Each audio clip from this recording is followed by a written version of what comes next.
Thank you পূজা রানী।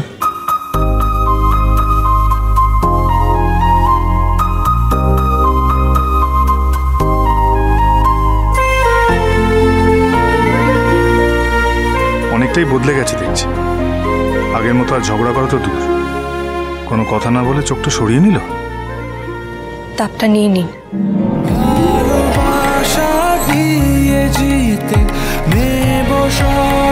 পৃথিবীতে আকাশ ছোঁয়ামুন আলোয় স্নান উড়ান উড়ান শুরু আজকে দুজনে উড়ান।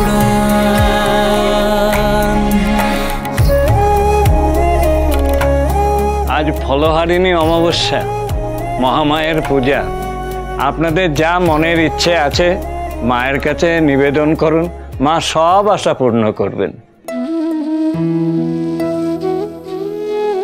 জয় মা, আমার সন্তানদের ভালো রেখো মা, ভালো রেখো।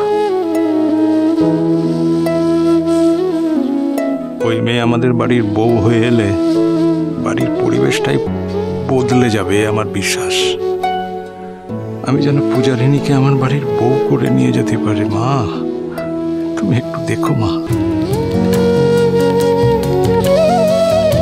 আমার পূজার জন্য একটা ভালো পাত্র জোগাড় করে দিও মা। আমার মেয়েটা যেন সুখী হয়, বড্ড কষ্ট আমার পূজার। সবাইকে ভালো রেখো মা। দেখো আমি যেন কাউকে দুঃখ না দিই, নিজে ভালো না থাকলেও যেন সকলকে সুখে রাখতে পারি। আমার বাবা যেখানেই থাকুক তাকে তুমি ভালো রেখো মা, সকলকে ভালো রেখো।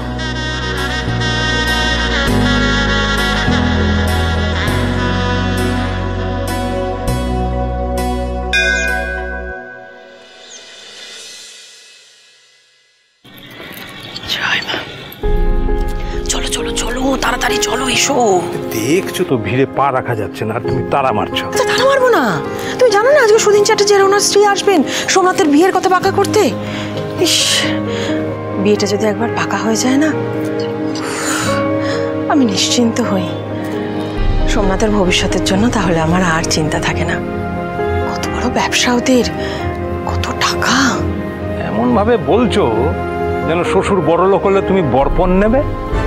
কি আশ্চর্য কথা বলো না। আচ্ছা বরপণ হতে যাবে কেন? গিফট দিতে পারেন না? জামাইকে তো উনি গিফট দিতেই পারেন। শোনো, ওটাকে না বরপণই বলে।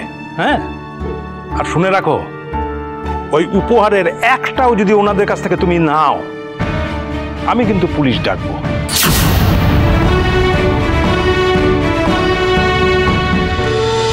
উড়ান সোম থেকে রবি প্রতিদিন রাত ৮টায় স্টার জলসায় ও ডিজনি প্লাস হটস্টারে।